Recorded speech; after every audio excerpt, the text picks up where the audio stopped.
હોસ્પિટલના સામે આવ્યા, જેમાં રાજશ્રી કોઠારી જે મુખ્ય આરોપીમાંથી એક છે તેમને આજે કોર્ટમાં રજૂ કરવામાં આવ્યા હતા।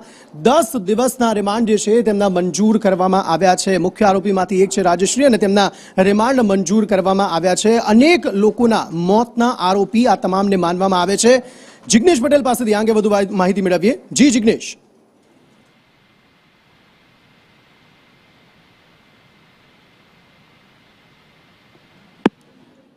લાગે છે સંપર્ક નથી થઈ રહ્યો। ફરી એકવાર તેમનો સંપર્ક કરવાનો પ્રયત્ન કરી રહ્યા છે, પરંતુ રાજશ્રી કોઠારીની રાજસ્થાનથી ધરપકડ કરવામાં આવી હતી। જેમ જેમ તપાસ થઈ રહી હતી તેમ તેમ વધુ ને વધુ ખુલાસા થઈ રહ્યા હતા કે આ હોસ્પિટલે એક સાથે અલગ અલગ સમયે 149 જેટલા કેમ્પ કર્યા હતા, તેનાથી પણ વધારે કેમ્પ કર્યા હતા, અને જેમાં સરેરાશ દિવસના 20 જેટલા ઓપરેશન પણ આ હોસ્પિટલમાં કરવામાં આવતા હતા અને કરોડો રૂપિયાની ઠગી આ જ રીતે કરવામાં આવતી હતી। પીએમજેના એ અધિકારીઓ જે છે તેમની પણ સંડોવણી આમાં સ્પષ્ટપણે દેખાઈ રહી છે।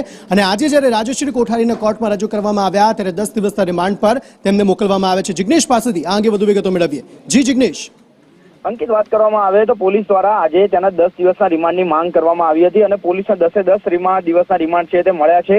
રાજશ્રી કોઠારીને જ્યારે કોર્ટમાં રજૂ કરવામાં આવી ત્યારે જે સરકારી વકીલે જે રજૂઆત કરી હતી તે મુજબ સૌપ્રથમ વાત એવી હતી કે એજીએમ જ્યારે મળતી હતી તે તમામ એજીએમ અને મિટિંગમાં રાજશ્રીની હાજરી રહેતી હતી। સાથે જ 2007 થી મુખ્ય આરોપી કાર્તિક સાથે તેના સંબંધ છે અને કાર્તિક અત્યારે ક્યાં છે તે અંગેની પણ માહિતી રાજશ્રી પાસેથી મળી શકે છે। બીજી તરફ આ કેસની એટલે કે જ્યારે ખ્યાતિ હોસ્પિટલની મીટિંગ મળતી હતી ત્યારે મીટિંગની મિનિટ ટુ મિનિટ બુક હજી સુધી પોલીસને નથી મળી। એટલે કે જે મિનિટ ટુ મિનિટ બુક કયા આરોપીએ કોને ક્યાં સંસ્થાવી છે તેની તપાસ માટે રિમાન્ડની જરૂર છે, જેવા અલગ અલગ મુદ્દાઓ કોર્ટમાં રજૂ કર્યા હતા અને કોર્ટે આજે જે રાજશ્રી કોઠારી છે તેને 10 દિવસના રિમાન્ડ મંજૂર કર્યા છે અને 10 દિવસ સુધી ક્રાઇમ બ્રાન્ચ તેની આ અંગે તપાસ કરશે અને સાથે જ મુખ્ય આરોપી કાર્તિક સાથે તેનો કોઈ સંબંધ અત્યારે ફરારી દરમિયાન છે કે નહીં તે અંગેની પણ તપાસ કરવામાં આવશે।